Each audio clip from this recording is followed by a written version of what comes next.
It's 4 o'clock on a Monday, and you know what that means, don't you? It's time for another exciting episode of TAXITV Live. Welcome to the big show. Welcome to a new week. Today we are going to do our top 10. Haven't done one of these in quite some time, and frankly, I missed it. I know you guys really like it. So I thought we'd do one today. And also I want to mention, if you are not yet a subscriber, to please subscribe by clicking that red button. And let me make sure I'm actually broadcasting. I am. Okay, good. Always good to check that. Subscribe by hitting the red button. Give us a like with a thumbs up. And if you click that little bell, you'll get alerts when we go live. Marion Laird's happy the blue speakers instead of the yellow ones. Yeah, I'm going to bounce around and use them all. Not today, but at various points in time. So anyway, we're doing the top 10 today, but for those of you who are new to the show, this doesn't mean that these are the most top 10 or top 10 most forwarded Taxi members or the absolute best out of all of our Taxi members. What they actually are 10 people whose music our screeners flagged and said, hey, the head screener and the A&R staff, the people who run the A&R department, should check these out. They may want to feature them in the top 10 for the next newsletter. So that's how they get picked. It doesn't mean that they've had the most forwards, the most deals, anything like that. Also, I do want to mention that we need some more stuff for the March newsletter, member deals. If you've gotten a placement, if you've signed stuff to a library recently, please email that info to deals@taxi.com. You can also post it on your member profile, and that will go to the same email box. But let us know. Members are notoriously bad about letting us know. We reached out to a bunch of our music library clients about 2 weeks ago. We had a meeting with 15 of the U.S. libraries online and offered a bounty. At the end of the year, we're going to do a drawing for the person, not the person who puts the most in, but every time a library executive tells us about a placement they had for a Taxi member, we print it out. We're going to cut up a piece of paper, shove them all in a hat at the end of the year, do a blind drawing, and whoever gets picked out of that hat will get a plane flight anywhere in the world they would like to go. Coach, of course. First class tickets could be like $10,000, $12,000, $15,000. So no, we're not going that crazy, but anywhere they want to go in the world. And the first library executive that sent us a list sent us like 10 things that were amazing that we never would have known about. Not one single member of the 10 placements bothered to tell us. Oh, well. So with that, let's jump right into it today. And if we have any time left over, Marion says, how about a train ticket instead? There you go. I don't know. This might be a bad month for a train ride. Just saying. We've had 2 train accidents that have been pretty bad lately. So I think we're going to avoid the train for a little while.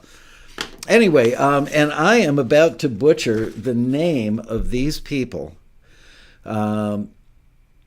This is Temple Olayan, Olayan, Temple Olayan, which is Ammon and Liahona Olayan, their last name. And the song is called What True Love Is All About. Let me know if my levels are good once this starts playing. I think they should be. Here we go. Yeah. Ooh, la da da da do. Gotta love you. Ooh. Woo. On a skybird, on a desperate level. Ha. Working so hard just to make it better. But baby, I don't care if it's getting really tough, 'cause I'm not giving you up. And all you do, give me your love, let me love you. And everything, gotta think of that ring. Oh baby, it's okay if we can't figure it out, 'cause this is what true love is all about. Kept learning how to be my lover, yeah. another. I know you didn't care if it was getting really tough, 'cause you never gave me up. And all you do, give me your love, let me love you. And everything, gotta think of that ring. Oh baby, it's okay if we can't figure it out, 'cause this is what true love is all about. And if I don't, you won't. What we have is more than they say, and every day. La la la la la la la la la la la love, love, love, la la la la la la la. Oh baby, it's okay if we can't figure it out. We're gonna figure it out. 'Cause this is what true love. This is true love.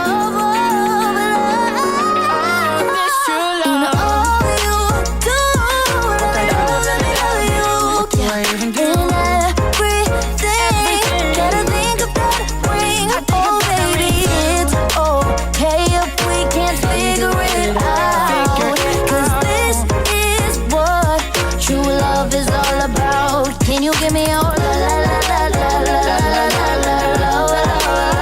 Just give me that la la la la la la la la la la. Oh baby, it's okay if we can't figure it out, 'cause this is what true love is all about. Yeah, this is what true love is all about. I like that little laugh at the end. That was called What True Love Is All About. Pretty obvious. It was in the hook about 1,000 times in a good way. And that was Ammon and Liahona Olayan, commonly known as Temple Olayan. They are the featured artist this month on the Taxi website. A feel-good love song, you know? Happy to be in love. Can't go wrong with that.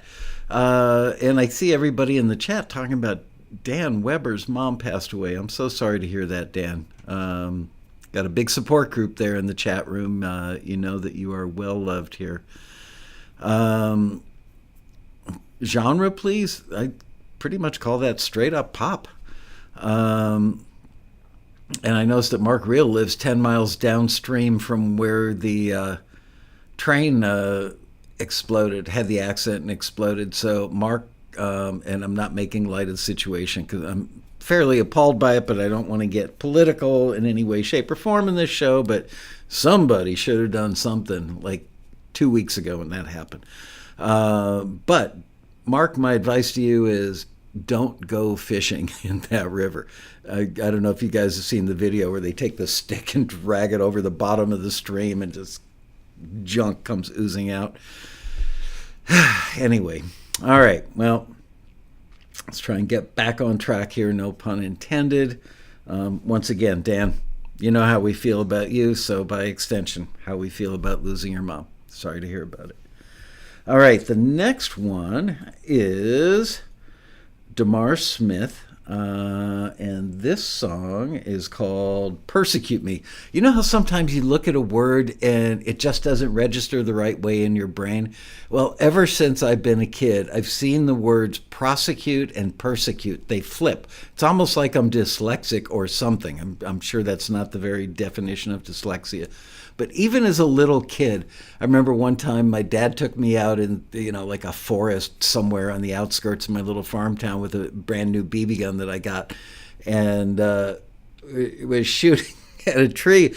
And he said, "Now, technically we can't be here because it says trespassing violators will be," and I kept reading it as persecuted. And I was like, I don't know, 5, 6, 7, 8, 9, 10, somewhere in grade school. And I kept going, Dad, why would they persecute you for shooting a BB gun or walking on their land? It was prosecute.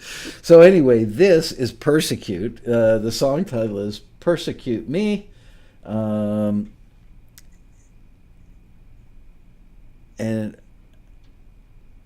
I'm confused. The Taxi member is Damarr Smith, but this is Elysia Marie as the artist, I believe. Persecute me, damn me for loving you. Persecute me, oh, persecute me, damn me for loving you. Time after time I put my love on the line, hoping you give me just what I need. Should I apologize or cast my fears to the side? When you can't oblige, I get feeling weak. Look what you're doing to me.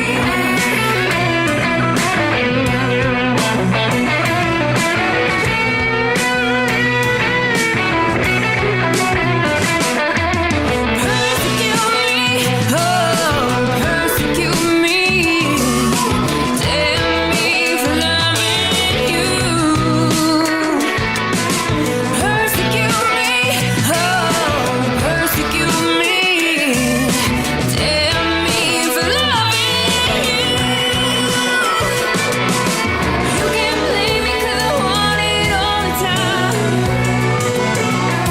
If I'm going crazy, it's more your fault than mine. I don't need an alibi.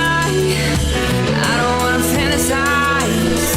If I cross the line, I'll pay the fine just to make it right. So come on,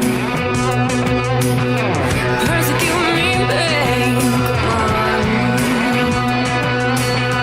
persecute me. I don't wanna go a day without your love. Just another night with you means not enough. So tell me, do you wanna go to the sunrise tonight? Do you want me to make it alright tonight? So come on, persecute me, babe. Come on,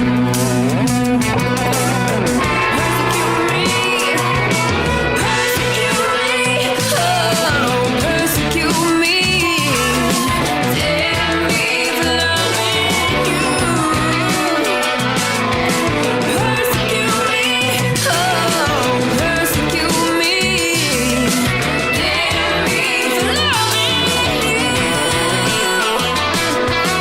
Persecute me, oh, persecute me. Damn me for loving you. Persecute me, oh, persecute me. Damn me for loving you.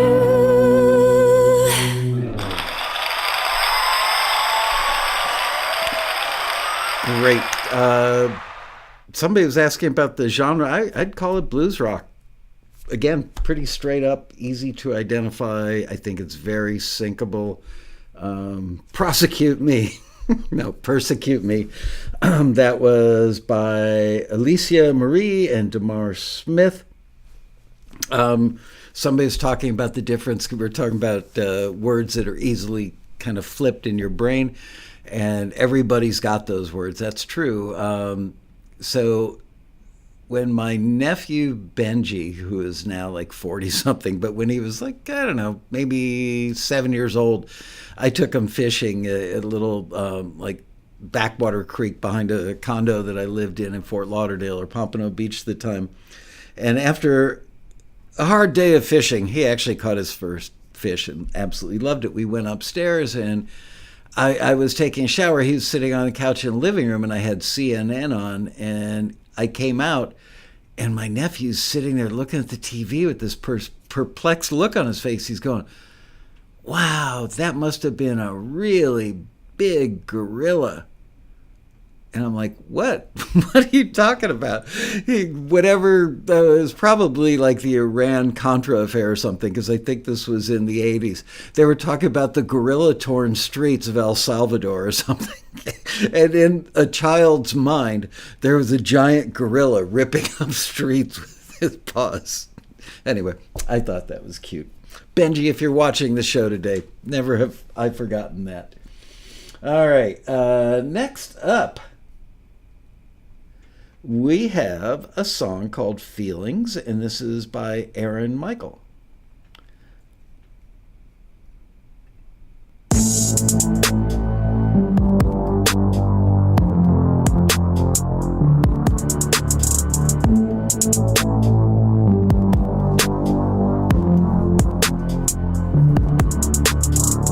I don't know what to do, but I want my feelings to show for you and shine as bright as the sun and the moon. Yeah, yeah, I'm feeling you. You know I'm feeling you. All these little words dancing in my head, thinking about you, naked in my bed, holding both my hands, oh so very tight. I don't wanna go and leave you tonight.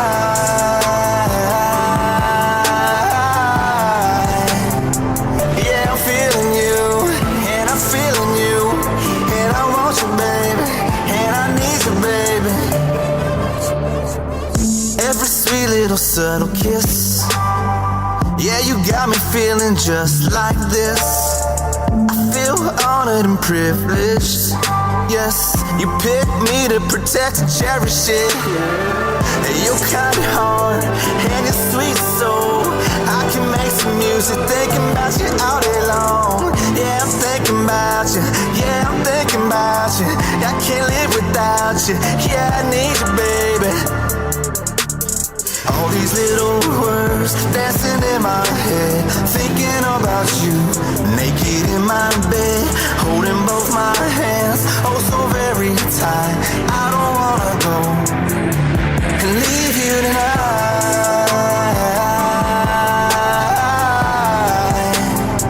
Yeah, I'm feeling you, and I'm feeling you, and I want you, baby, and I need you, baby. I want you, need you, baby. Yeah, it's out of control. I hope you're feeling me the way I'm feeling you. I'm feeling you. You're so damn beautiful. All these feelings that I got for you. Thinking about you, making you real, baby. Both my hands, I'm so really tight. All these little words dancing in my head, thinking about you, naked in my bed, holding both my hands, oh so very tight.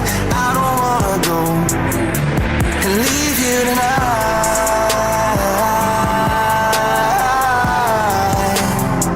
Yeah, I'm feeling you, and I'm feeling you, and I want you, baby, and I need you, baby.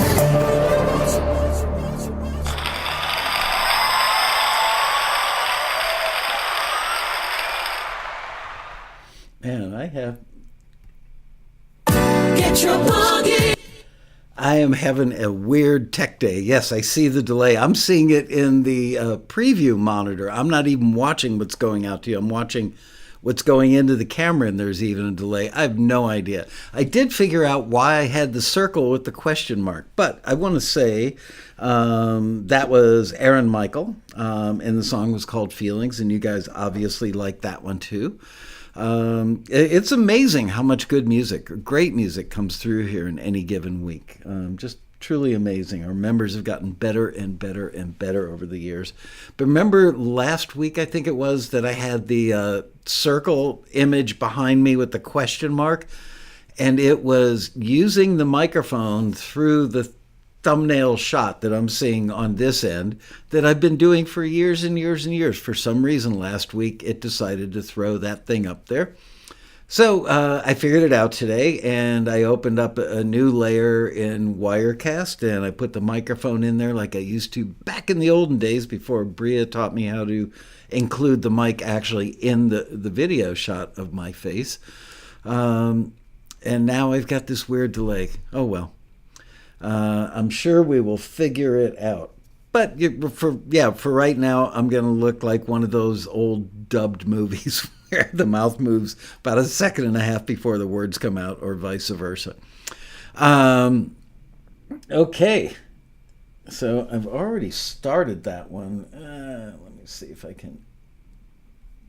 I don't have a graceful way to do it. Anyway, the next one is a really good tune that it's called Get Your Boogie Up.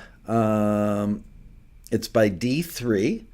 And I've got to say, I listened to it before the show, and I couldn't decide if this was meant to sound as a vintage recording or if it is a vintage recording. And it's usually somewhat easy to tell after you've heard 100 of them in a lifetime. I can't really tell for sure on this one. It's probably not vintage, but it sounds so of that era. Remember the song Get Down, Boogie, Oogie, Oogie? I can't remember who the band was on that, but I always loved the bass and kick on that. And well, you'll hear it's very mid 70s, late 70s, and I like it. Here we go. This is Get Your Boogie Up by D3. Turn this party on. Let's get it on, let's get it on. Friday night, let's make some noise in the city. Yeah, yeah. Me and my boys calling out to the pretty party people. Come step your long legs out of the limo. Roll that stretch right up and bring your groove thing down to the disco. We're gonna light it on up. Syndromes. Get your boogie up. Turn this party on. Let's get it on. Let's get it on. Get your boogie up. DJ, play my song. Oh, well, well, well. Champagne in my cup. Feel it coming strong. We're gonna dance until the dawn. Get your boogie up. Party all night long. Get your boogie up. She is solid gold from top to bottom. 24 karat. Busting out the best moves, girl, you got 'em. Maybe you can share it. Tonight's alright, let's have some fun. You can step right up there. There's something here for everyone. Get your backside up. Hey! Get your boogie up. Turn this party on. Let's get it on. Get your boogie up. DJ, play my song. So we can get to work, wow, wow. Champagne in my cup. Feel it coming strong. We're gonna dance until the dawn. Get your boogie up. Party all night long. Get your boogie up.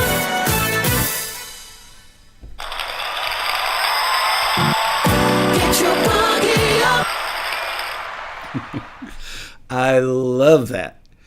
Love it, love it, love it. That was Get Your Boogie Up by D3. Amazing. There was, honestly, if I were a screener, if I were a producer looking to include that on an album, there's nothing about that I would change. First of all, the vocal was great. The drums were perfect. The bass, perfect. The guitar, perfect. The harmonies, perfect. The horns, perfect. Absolutely love that. So great job, D3. Really, really, really proud of you for that one. Yep, Get Down, Boogie, Oogie, Oogie in clubs. You did, Mark? No, you don't have to be ashamed of loving dance music. Everybody wants to dance. I can't dance. I'm incapable because I just have no rhythm whatsoever. I'm really good at telling other people what they should do rhythmically, but my brain doesn't operate my body that way. Yeah, that could get synced to any period piece that dates back. They could have used that, although they wouldn't license unknown music in the Studio 54 documentaries or the movie 54. But if you had a Studio 54 era club and you needed music in that club, that's your ticket.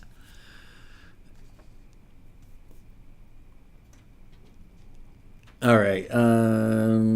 So I was catching up in the chat room there. Today's episode feels like one of the quarantini happy hours we did during lockdown. For those of you who weren't around for probably 2 years, we did regular TAXITVs on Monday, and then Tuesday, Wednesday, Thursday, and Friday, we would do quarantini happy hours just because everybody was trapped in their homes and we wanted to hang out together, and it was a lot of fun. A lot of friendships were built. A lot of good times were had. A lot of gopher holes were talked about, and my giant zucchini, and all that kind of stuff. But kind of miss those. I just haven't been able to find the time to keep doing them is the problem.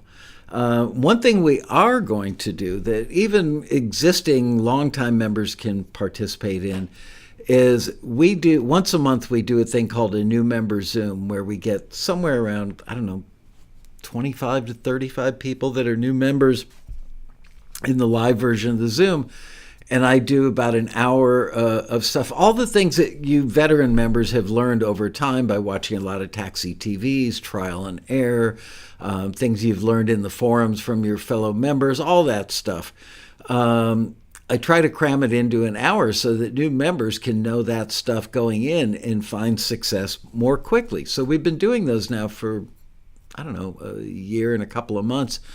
And then I realized, we do the last half hour is open Q&A. So I think what I'm going to do now is take one of those Zooms that was one of the better ones and have that set up on a trigger that every time somebody joins Taxi, that an email goes out with a link to that so they can watch one. They can watch a new member Zoom. But on a monthly basis, I'm going to start doing member Q&A sessions that are going to be kind of like the Quarantinis, maybe a little more purposeful and hopefully not during a pandemic, but we'll do open Q&A so people can ask questions like, should I register my song with the PRO? Should I wait? Do I need a PRO? What's the difference between exclusive and non-exclusive, all those kinds of questions. You guys know the answers to all that stuff, but I wanted to have kind of a hangout vibe versus a corporate vibe, because we don't do corporate around here very well. So keep your eyes peeled on your emails. And what is a quarantini vibe? Irina, a quarantini vibe is loose as a goose without a plan. That's what it is. I mean, come on, doing a show 5 days a week. I didn't have like a production staff or a team of writers. It was me. It's me today. It's just, the Quarantinis, we didn't take ourselves seriously. It was just hanging out, Sometimes I would get music supervisors or library owners or producers or what have you on the show, and we would just hang out and talk about whatever popped into our head. Sometimes the shows had a theme, but most of the time they were fairly loose. All right. Moving on. This one is song number 5. And this is called Nostalgia in Wonderland, and it is by Courtney Nord. My stomach is growling. I'm not sure. This one might be, I'm just guessing by the title, this might be an instrumental. I don't know. Let's find out. Where'd it go? There it is. Nostalgia in Wonderland by Courtney Nord.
clip the end note, the ring out a little. Sorry about that. Wow, Andre says one of his favorite tunes ever on Taxi. And Courtney Nord, who did that song, is in the chat room. Congratulations. Great job on that. I am curious what genre you would call it. I was thinking it was like cinematic, singer-songwriter, cinematic, indie pop. It's definitely got a cinematic vibe. I could hear parts of that, big parts of that, being used in the right kind of film all day long. Great job. Great job on the writing. Great job on the production. I'm waiting for cinematic dark pop. There you go. Yep. Anyway, really good job. Whew. I love our members. All right. Moving on. This next one is from Brandon Longacre, who goes by the band name of Audioburn, and the title is Every Now and Then. Let's have a listen. Every now and then I hear you. Every now and then I feel you.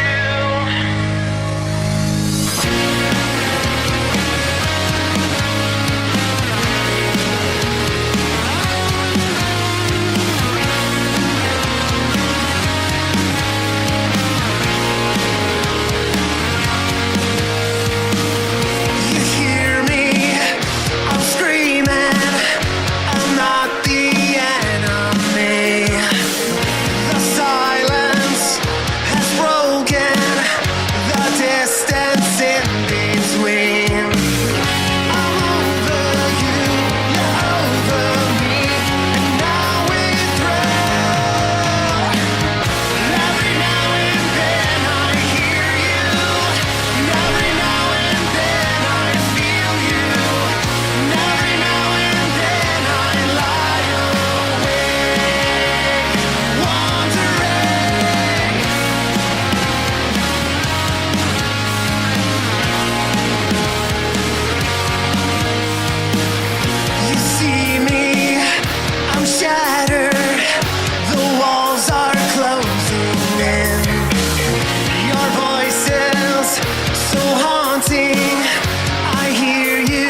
Wow.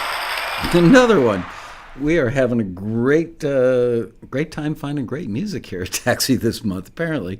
Really, really, really well done. Again, all aspects, the playing, the sounds, the drum sound, which you know me, I love great drum sounds. Great guitar sounds, great vocal performance, great vocal. I liked where the vocals sat in the mix. There's so much about that to love. That's Audioburn Taxi member Brian Longacre. Congratulations, Brian. Really, really, really good. And a well-written song to boot. Nice hook. Everything about it. Man. I saw Tim Harrison said it was R.E.M.ish. And I've been debating. One of my friends, somebody that I used to work with a lot, back when I worked at this place, Criteria, was a guy named Don Gaiman, who I worked with him. He was the producer on Stills Young, Long May You Run. I worked with him on some other stuff. We became friends. And I saw him a couple of years ago at the Criteria reunion and asked him, he lives here in L.A., and I asked him if he would do an episode of TAXITV or do something at the Road Rally. And he said, sure. I don't think he really makes records for a living anymore. He did, I want to say 2 or 3 REM albums. He did John Mellencamp 2 or 3 albums, I believe. Remember Jack and Diane? What a great original and unique song that was. Don produced that. Anyway, would you guys be interested? You don't have to be nice. I mentioned it to the staff I don't know, a week or 2 ago, and they're like, yeah, I don't know that the viewers are really going to love that. It would definitely be a trip down nostalgia, nostalgia lane. Is there such a place? Anyway, I would love to ask him questions about how some of those records were made. Let me know. Marion, we're always interested in stuff you think up. Oh, you wouldn't want to know some of the stuff I think up, Marion. Oh, man. It's definitely a YouTube issue. Anyway, Don's a sweetheart of a guy. Very, very mild-mannered. It's funny. He's like I want to say he was a French horn player growing up, and then he ended up becoming a live sound engineer. And I'm doing this from 40-year-old memory, but I want to say that he went out with Loggins and Messina.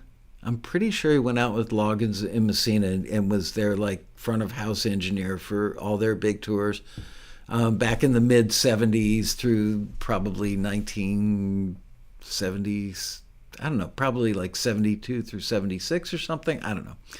Anyway, he just a really mild-mannered guy who happens to be really, really smart, really bright about the physics of sound, but he just loves making great records, as did all the people that worked at Criteria. And that's why I've got one of their... And by the way, I misspoke. First time I had this picture, I said it was... the control room in Studio C, where the Eagles did One of These Nights, Bee Gees did,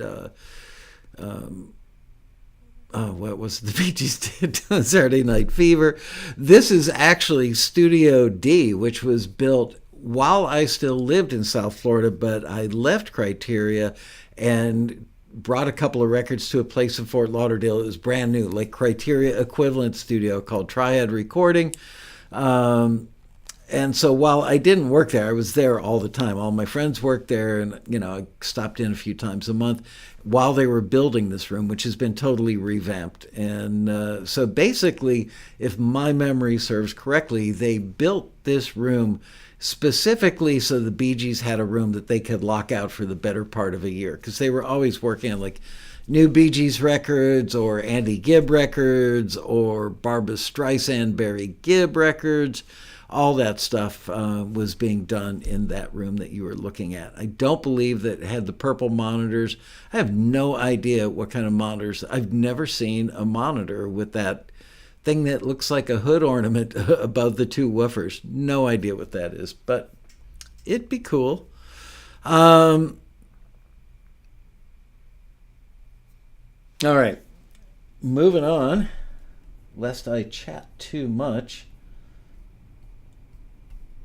All right, next one is a song called 85 by Bri Feel. And here we go.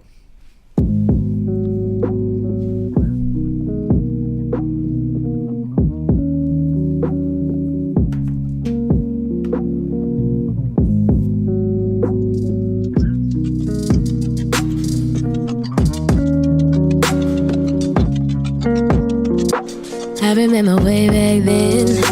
I remember way back when, just a little kid. Do you like me? Check yes or no. Wanna walk with me later on? Circa 08. I was at the house real late when you hit me on my MySpace. I'm in your city, what you want? How you been doing? Gotta know. You pull up on me, we reminisce. All of the shit we done missed. All of the things from the hometown. All of the plans that we got now. Part ways in communication phase. Guess I'll catch you here and there. Guess I'll see you on the scene. It was cool to kick it with you. Be careful while traveling. Oh. Strap tight of a good ride on 85. I'm staying still when I travel on 85. Strap tight of a good ride on 85. You would know when to show up. Been a couple years, look at the glow up. You're no longer in a situation. I'm no longer in a being patient. Baby, we grown now. Tell me it's on now. What you trying to do? Trying to take it there, or you trying to chill? Let me know. Cause it's all up to you. So we either rockin' this shit, but it be rocky as shit. A predicament, it's a love hate, back to love again. Boy, you got me bent, straight out my element. I ain't never loved another pain like this, no. Never the jealous shit, so I never thought I'd go insane like this, no. I was losing sleep and living on the edge. You were never ready for the fall. You were guarded, maybe broken hearted. Combination ain't gon' work it out. All in the pieces, while you searching for reasons not to let me in. I'm wishing you well, as the tears in my eyes swell now. Broken hearted and heading down. Strap tight of a good ride on 85. Time stands still when I travel on 85. Strap tight of a good ride on 85.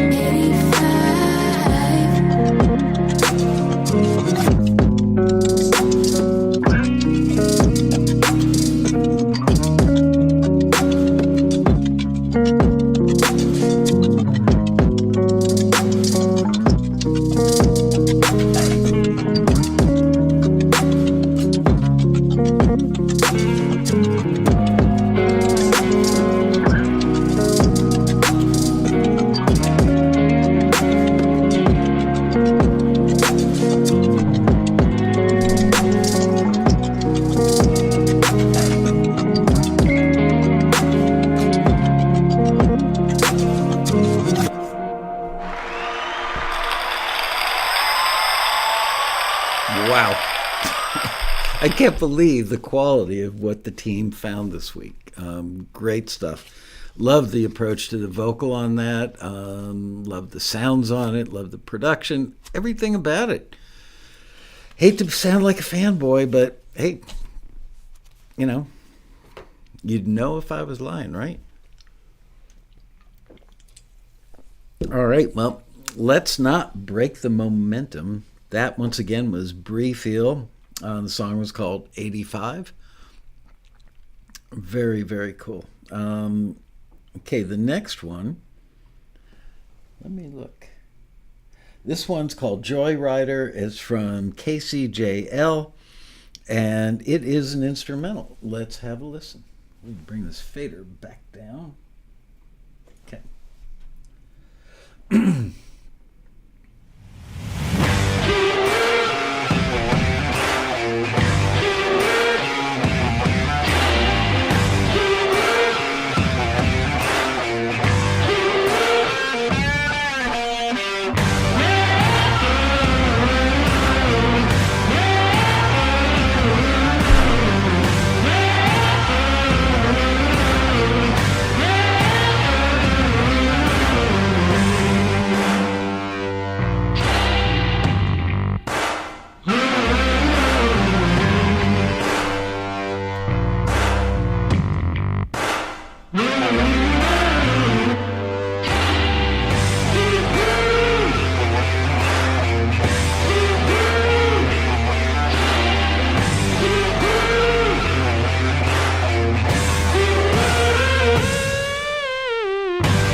classic Stomp Clap. That stuff will get licensed all day long. I don't know, somebody's saying it's evergreen, and it might be. Stomp Clap hasn't been around for all that long in the grand scheme of things, excuse me. But I think that it will be, it's the new Happy Clappy. Remember that stuff? Happy Clappy with the ukulele and the hand claps. And boy, how many years of those? I still hear them every now and then.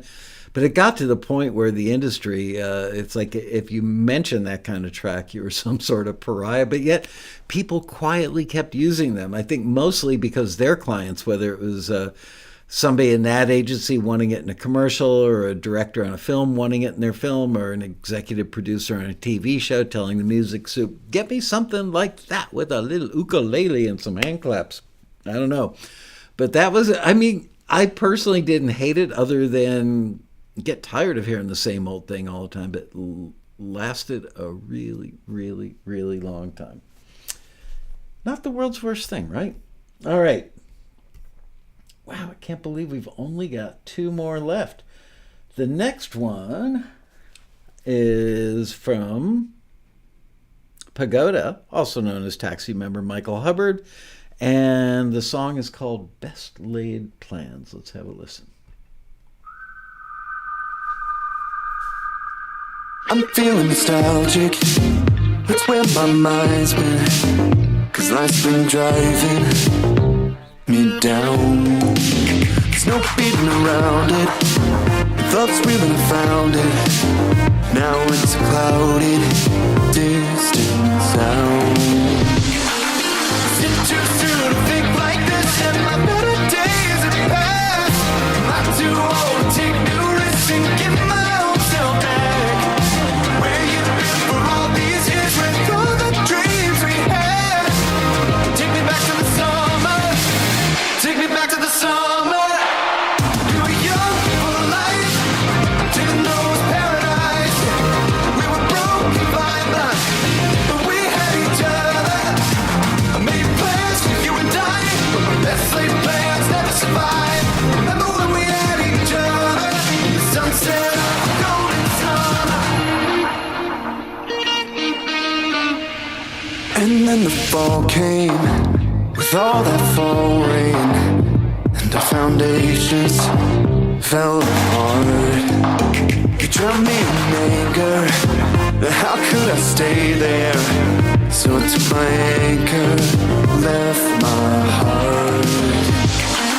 Is it too soon to think like this, and my better days have passed? I'm not too old to take new risks and give my own self back. Where you been for all these years with all the dreams we had? Take me back to the summer, take me back to the summer. We were young, full of life, didn't know it was paradise. We were broke by blind, but we had each other. I made plans for you and I,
And that was Best Laid Plans. That was Pagoda, also known as Michael Hubbard, to those of you who are Taxi members, if you want to go find him. By the way, you know, we put a feature when we redid the whole back end of the Taxi website 4 years ago, 5 years ago.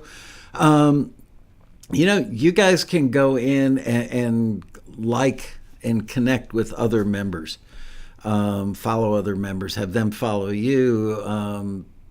It seems like very few. I was looking at our database for some other reason a week ago, and I noticed that very few people actually use that. But if I were a Taxi member and I was looking to build a network of people that I could collaborate with or get advice from, excuse me, I have a frog in my throat. Not a Martin frog, but a frog nonetheless.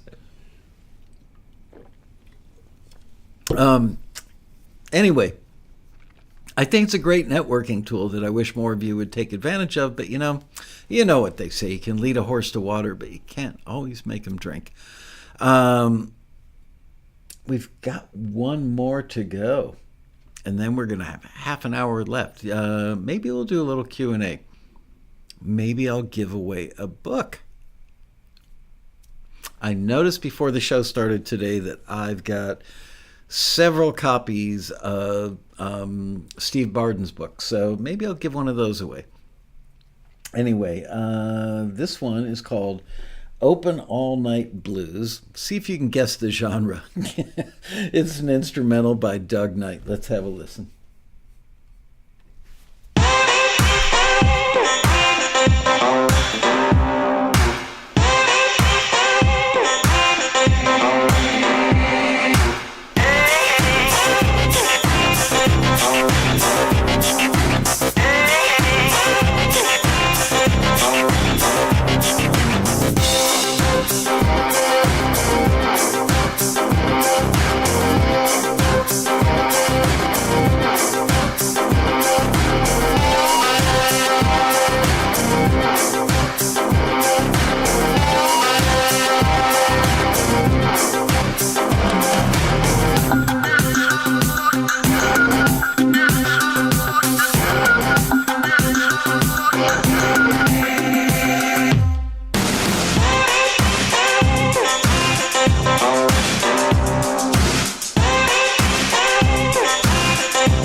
Open All Night Blues by Doug Knight. And I thought that was a pretty inventive track, you know. It was a mashup of a couple of styles. Definitely kind of almost had a little bit of stomp clap in it itself, but it was bluesy, had some electro stuff in there. It was pretty well thought out and well executed, I must say.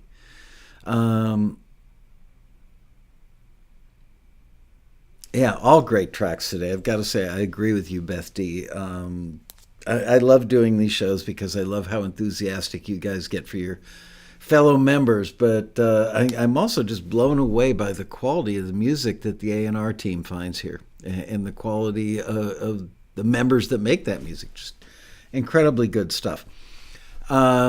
We also, I want to let you know that we did a meeting with some of our European music library clients last week.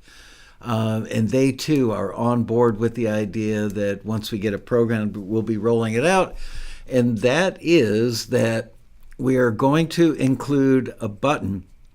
So when the screeners are screening and they hear something that's amazing, not just like, oh, that's pretty good, I think we should forward it, but doesn't really fit the brief. that won't be a high enough bar to make the screener hit that button. But if it's just like, oh my gosh, any library would give up a body part to have that in their catalog when it's that good, or every major label should be hearing this. The screener will have a button that sends that song, even though it's not forwardable for the listing, because even though it may be of incredible quality on every level, if it's not what they're looking for, it's just not what they're looking for. And it frustrates us that we can't forward stuff sometimes that we hear that's really great.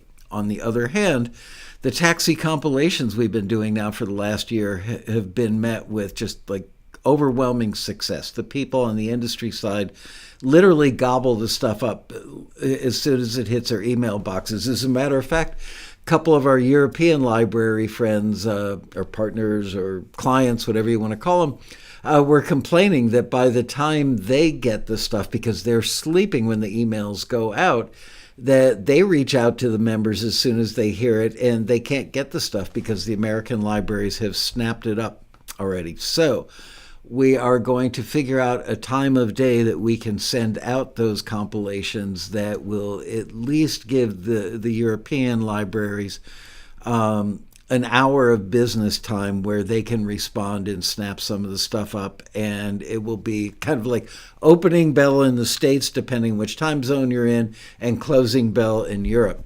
We have not figured out what we're going to do about our companies that work with us in Australia or Japan, but we'll figure it out. Anyway,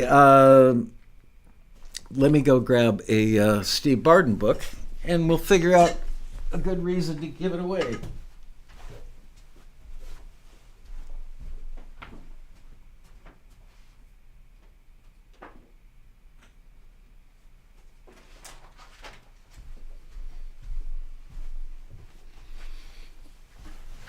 All right. If you don't have a copy of this book, Writing Production Music for TV by Steve Barden, and you want to make music, instrumental tracks like that last one we heard, and you think, well, I can just make great instrumental tracks. No, you can't. I mean, it's a great place to start from, but instrumental cues have their own structures that they tend to follow versus song structures. Everything you could want to know about that stuff is in this incredibly good book. And I noticed that I had 6 of them sitting on my bookshelf. So I'm going to give one away today. And I haven't quite figured out exactly what I'm going to do. If we're going to do maybe a little taxi trivia, or if we just do a random drawing where everybody types in a +1. I don't know. We'll figure it out. Do you guys want to do a little Q&A for this last half hour? Or should we give away a book and call it an early... Red Bull burp. A lot of people are saying they've got the book, which is great to know.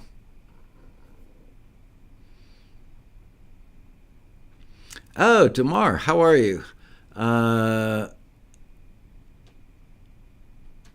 Glad you enjoyed having your music on the show. It's great.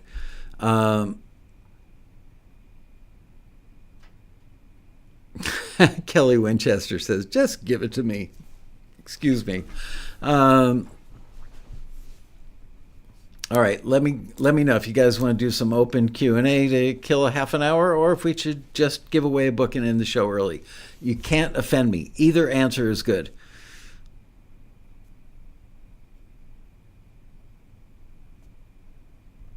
Waiting for those answers to roll on in.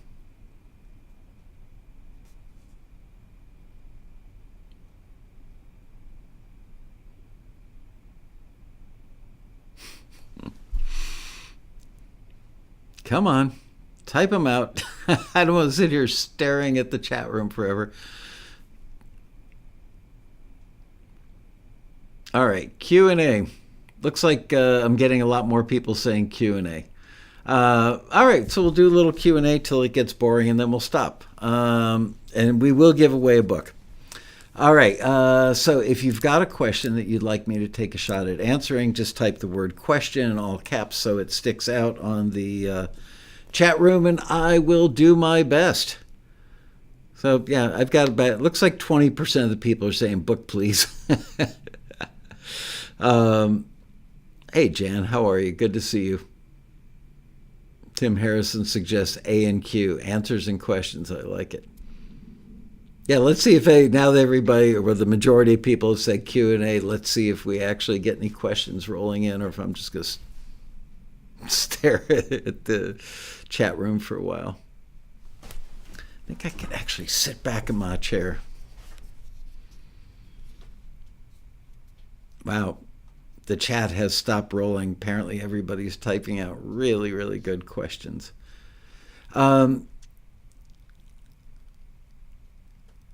What's my sign? I'm sorry, my wife might be watching the show. Are you trying to pick me up, Sandy? What is my sign? I'm a Virgo. I never actually think about that. What is on page 87?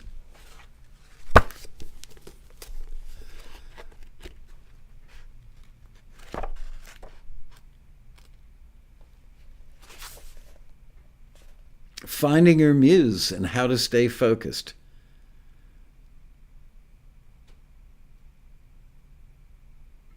And there's a quote right up top from Matt Hurt, one of our most successful members, probably our first hugely successful member, a gentleman named Matt Hurt that we all know and love. And he's got a quote at the top of this page that says, writing music is a lot of problem solving. It is.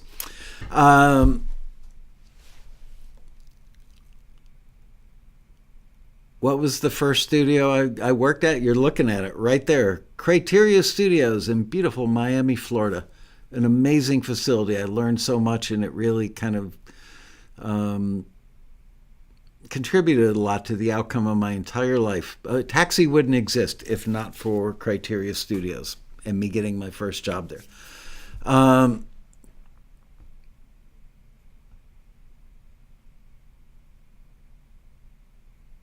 How long, this question's from Tim Harrison, how long does it take for libraries, production music libraries, to register your tracks with the PRO? I don't think there's really a stock answer for that. I'm afraid, Tim, that it all depends with how busy they are. And you know, some of the best libraries that get the most placements are a 1 or 2 person shop that might have, I don't know, a couple thousand composers or artists in their catalog, maybe more, maybe less, but that's probably a decent average for a boutique library. So they're so busy pitching all the time and taking orders from music supervisors and editors and shows that they probably don't take care of the housekeeping side of their business as much or as often or as quickly as they would like. And I'm only basing this on, you know, there's some that I'm actually good friends with, and they will tell me stuff like, you know, gosh, I wish I had 5 sets of extra hands. And it's really hard for them to find good staff members, because you might think, well, just hire more staff. But it's an unusual business. It's not like working in retail or doing customer service, you know, at an airline. There's so much that's unusual compared to the rest of the world and unique that I just don't think that you can just go hire anybody and plug them in. They'd have to learn an entire industry. They'd have to learn about music. They'd have to learn about what makes music work in film and television. It's not just about, oh, that's a really good song, let's put that in a TV show, all that stuff. So unfortunately, they are somewhat doomed to doing most of the work themselves. Therefore, they much prefer to make money versus doing housekeeping. So in a roundabout way, I hope that answers your question. Let's see, Marianne doing a great job of repeating questions from people. Jersina Shepherd asks,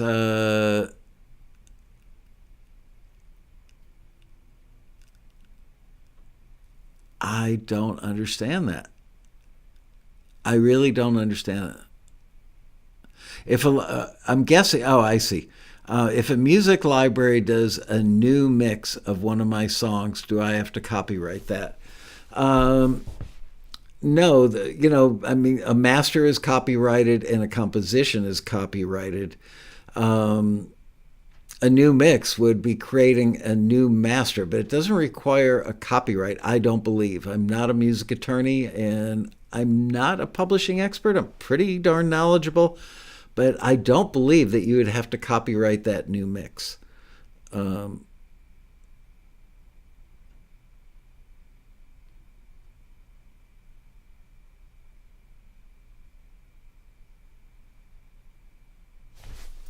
Did you have to? Whoa, I'm going back to a Ken Messford question. It looks like a serious question. I'm not sure. Let's see. Did you continue manually punching in and out once you transition from analog tape to Pro Tools?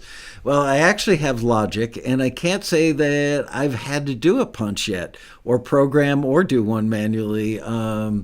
Because mostly I'm just messing around, learning my way around it. And the week between Christmas and New Year's, I did spend time every single day watching tutorials and practicing stuff. But I just literally, I think January 1st was the last day that I touched it. So the answer is no.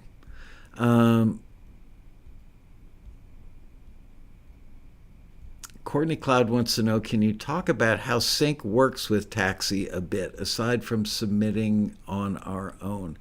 Well, yeah, this topic came up. There's another gentleman that I used to respect a lot because he did really good videos on YouTube, but he's selling something, which is, I'm going to sell you the keys to the kingdom by teaching you how to submit directly to production music libraries, which... Here, oh no, it's behind the green screen, which is a whole process to take it down. But for about 15 years, the Taxi brochure, which was 8.5 by 11, big brochure, it said on the front cover, Taxi is the second best way to get a record, publishing, or film and TV deal. If you've got the time to do the research and identify the companies and figure out which companies are the really good ones, because there are a lot that you can find, but they're not necessarily like the A-list companies. And then there's the issue of royalty-free libraries versus other libraries that aren't royalty-free.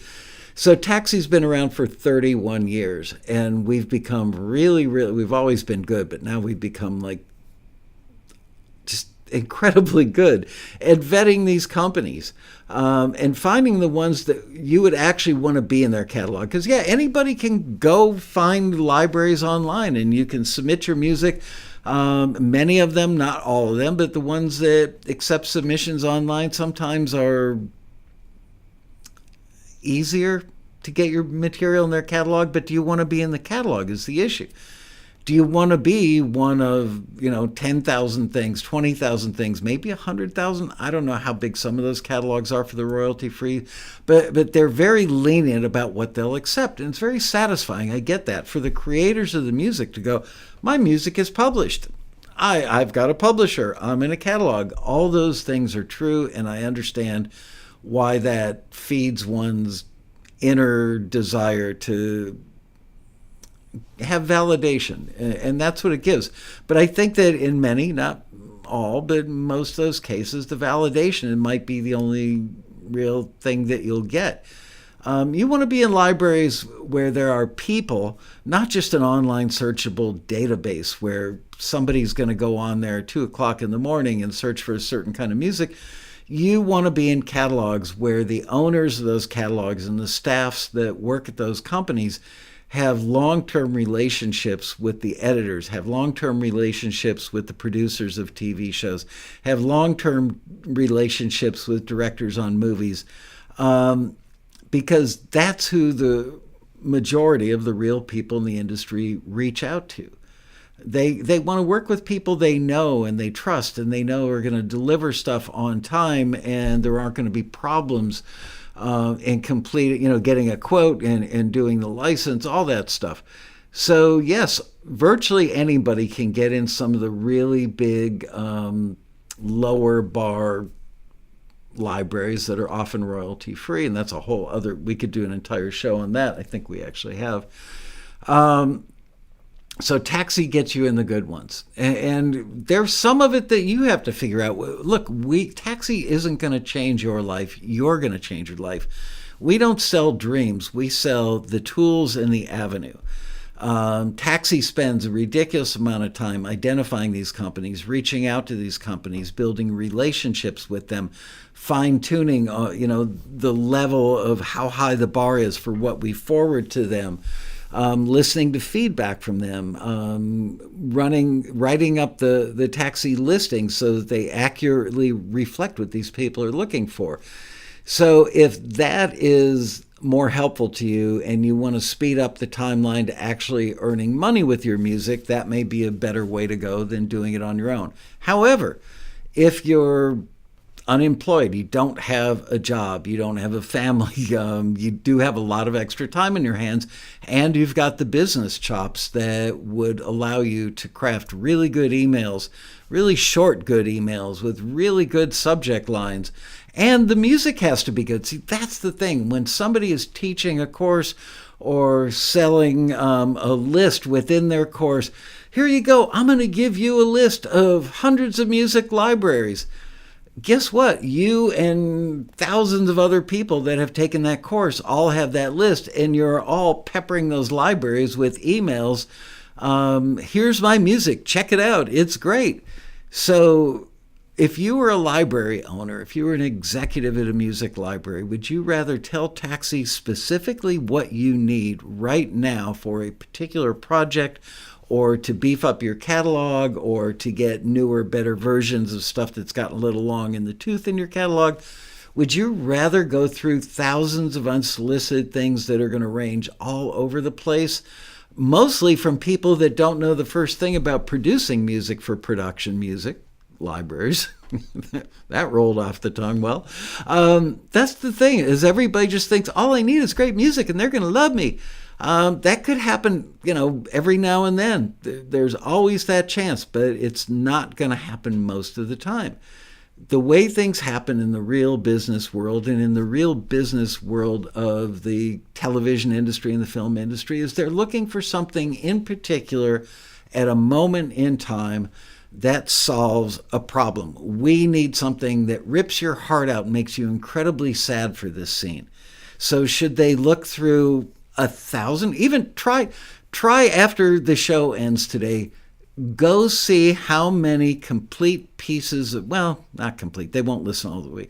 See how many pieces of music you can listen to in a row before you give it up and head to the refrigerator. Or turn on your TV, or go to sleep, or do anything but listen to music. So that's what they would be doing. If they were going to listen to unsolicited music from hundreds, if not thousands, maybe tens of thousands of people, they don't know what they're going to hear the next time they hit the play button, or the next time, or the next time, or the time after that. So if they can get an organized playlist that's been curated by real industry pros, not interns, but actual industry pros that know that specific genre, of course they're going to listen to that stuff because it solves their problem of finding that heart, that thing that rips your heart out of your chest, it's gut-wrenching, it makes you so sad, versus listening to hard rock or hip-hop or a bunch of other stuff they just don't need. And if you're inexperienced in the ways of how production music or how film and TV music is used, you might actually be naive enough to think, well, they're just going to hear my music and they're going to be so in love with it, think that it's so great that they're going to use it anyway. They won't. They have a scene with somebody who's going through some sort of emotional trauma that is making them so sad, so they can only use sad music. And then they get more specific. Is it a scene that's got a 17-year-old that's sad? What would the soundtrack of that 17-year-old's life be? What if it's a 17-year-old young lady versus a 17-year-old guy? What if it's a 35-year-old or a 50-year-old? What would be the piece of music that would be appropriate for them when something hugely traumatic has happened in their life and they're incredibly sad? So these are the things that actual production music libraries, really good ones, do. And those are the ones that Taxi finds and that we bring to bear for you as our members. Yes, you can get your music in other libraries, but for the most part, they're just going to be mixed in there with a bunch of other stuff. Probably not categorized well. In some cases, it's categorized by the people that create the music. And as we've learned on the Taxi Forum and doing some episodes of what genre is this on TAXITV and probably during some of the quarantini happy hours, most musicians can't categorize what they've got in their hand very well. They're not objective enough. Maybe they're unaware of genres that professionals are kind of forced into knowing because it's part of their job. I don't know. There's so many ways that it can go wrong. Anyway, I'm a little biased. I happen to love Taxi because I started this company 31 years ago, and I see the results every day of how incredibly effective we are at helping people change their lives and live their dreams. But you guys have to do the work. There is no miracle cure. There is no silver bullet or magic button. We can hand you tools that make it way more time efficient, which brings up a good point. Would you rather spend hours online researching production music libraries and learning all those things I talked about, which their websites don't tell you? They don't say, well, we're looking for this right now. It's not until you've got a relationship with them and they trust you and know that you won't drive them crazy and that you're going to send them great, appropriate music. That's when they may share that information with you. So you've got to decide, do I want to spend my time making music and getting better at making great music and consistently cranking it out, because it is a numbers game to some extent. You're not going to earn a full-time living producing part-time music. 4 times a year on a weekend you crank out a piece of music. If you are of the misguided belief that one piece of music and that one event, that one signing, that one placement is going to generate enough money that you can just roll around, in a bathtub full of $100 bills. Nah, it ain't going to happen. Anyway, I hope that answered your question. Sure was a long answer, wasn't it? All right, let me scroll down. Here's one from Nancy Collell. This is a great question, Nancy. Nobody's ever asked this before. Did Henry Diltz was maybe the preeminent rock and roll album cover photographer and chronicler, I don't even know if that's a word, of rock and roll life, one of the great photographers. I don't believe that Henry ever did shoot anything that I worked on. I think he shot some covers of people that I worked with. I think he's done some Neil Young stuff.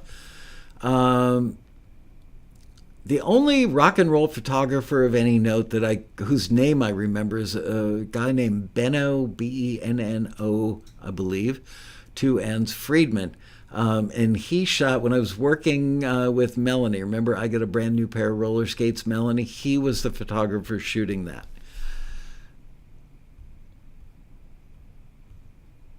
Are any of the critique songs forwarded by placements? I think what you meant to say, are any of this, I don't actually understand what that means, but if you're asking if any of the songs we heard today have ever gotten forwarded or had placements, I don't know, because the members haven't told us. One thing for those of you who are new to the industry or new to Taxi should understand is, while it's super important to you, and I get that, it's your baby and you worked hard to get this good, to make that piece of music, the people in the industry are out there trying to make you money and make them money. If they make a buck, you make a buck. So they just don't take the time to do a lot of hey, guess what, Bob? Your song was in this movie or this TV show. It's amazing how many Taxi members find out about placements after they've happened, when they get their quarterly statements from their PRO. So I don't know if the ones we heard today, if that's what you're asking, if those were used. Let me scroll back up. I just started scrolling and it dropped all the way to the bottom. Oh yeah, collaborators. That's another thing. Arena Shiloh's in there saying, thank you for saying this. Taxi changed my life. I learned so much from you, Michael, and the guests and collaborators you bring.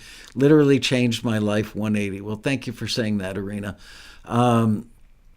Collaboration is another thing. Okay, so you take a course or you buy a list, and you just start sending you shotgun your music out there to 10, 20, 50, 100, 300, 500 companies. You could be sending a bunch of bad music or music that's inappropriate for the industry. There's a lot of great music out there that just doesn't work in film and television. A lot of it. So yeah, you've got the address and you're getting directly to the guy or the gal, but you might just be earning yourself oof, I'm never going to open up another email from that person again. A lot of what Taxi does is teaching you really to think like a media composer, think like a media artist, so that when they do get your stuff, they're going, wow, maybe I can't use this, but this is really close, or maybe I can use it. You won't be embarrassed by getting your music forwarded by Taxi to one of the entities that's asked for it in the industry. They are always going to get something that they're looking for right now, and the quality is going to be like the quality of what you heard today.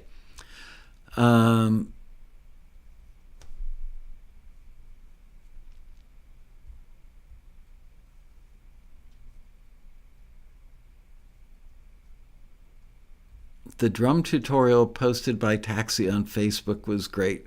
Honestly, I didn't see it. Ken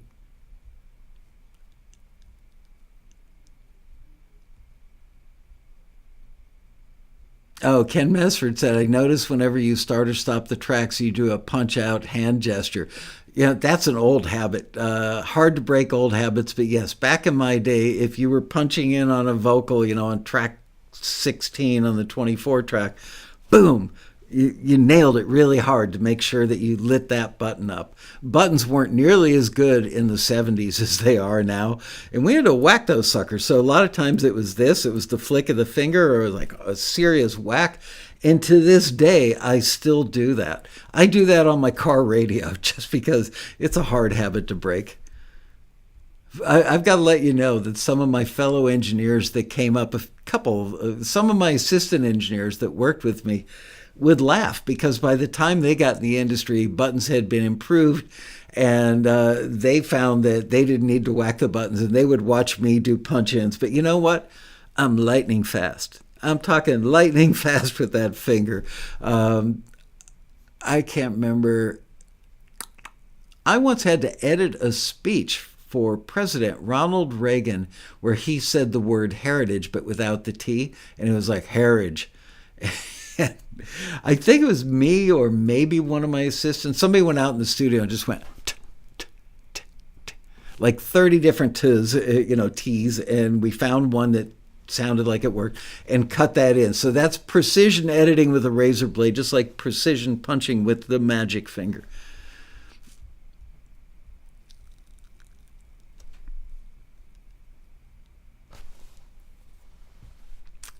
Pete Steege. Hey, Pete, how are you? I remember your name. You were recently, you're from Great Britain, and you recently got something featured in Member Deals. So thank you for letting us know about that. Can you do a top 10 critiquing of instrumental cues, etc.? In other words, could I do a top 10 of just instrumental? Sure. You know what else we haven't done in a while is an episode where, would you forward this or return this? Where we play actual forwards and returns from a particular listing and we don't tell you which is which, and the audience votes. And I got to say, most of the time the audience gets it very right. But the reason I don't do those so often anymore is kind of the same reason I don't do the top 10s. First of all, not a lot of people show up for these episodes. And the other reason is that inevitably, as soon as I hit stop and this episode is over, we will be getting notices from YouTube saying that we can't monetize the episode. We make like $110 a month on doing these. It's a pretty insignificant amount of money, but nonetheless, it's a little frustrating. YouTube, people put their music out there through TuneCore or CD Baby or somewhere, and it's published. They've got somebody doing the admin on it. So even though they're sending it in for the show or submitting it for listings, it's already out there. All right. Wow, a lot more stuff came in. I'm sorry I can't get to it. A new version of the Gong Show. Yeah, that would be, I would love to do that. It would be hysterically funny. Maybe we'll do one in jest someday, but we couldn't do it with any Taxi members' music. I wouldn't want to gong anybody. Anyway, thank you for watching, guys. Don't miss next week's episode. I am going to do something. I've done 7 habits of highly successful composers, media composers before. It's been a couple of years. I'm going to try and flip that and do a 180 of like the 7, the book. Thank you, Liz. The 7 deadly habits you shouldn't do. All right, the book. Yes, thank God Liz popped her face in here and said, don't forget about the book. All right, so type in +1 and Liz will pick you and send. She does this where she shuts her eyes and runs her finger up and down the thing, and whoever she lands on gets a free book. So if you've already got this book, don't do a +1 because it would be senseless to send it to you if you already have it. It's an incredibly good book. Even if you don't win it today, go spend whatever it is, like $29. Yeah, $29.99. It will be money well spent. I've actually said to people, if you buy this book, which I don't publish, if you buy this book and don't absolutely love it, I will reimburse you personally. That's how good this book is. You're welcome, Martin. It was a great top 10 today. I've got it. They're always great. Keith LeBrant is in the house. Keith, I think I owe you an email from like 10 days ago. All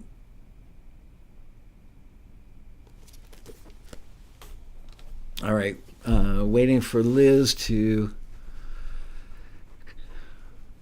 Sandra Dale? Sandra Dale.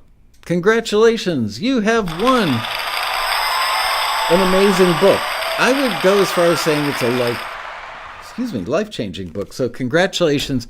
Don't miss next week's show. It's going to be powerful, and you're going to learn a lot of great stuff. Thank you for watching today. And with that, I bid you the fondest of farewells. Not farewells. Farewells by you guys. See you next week.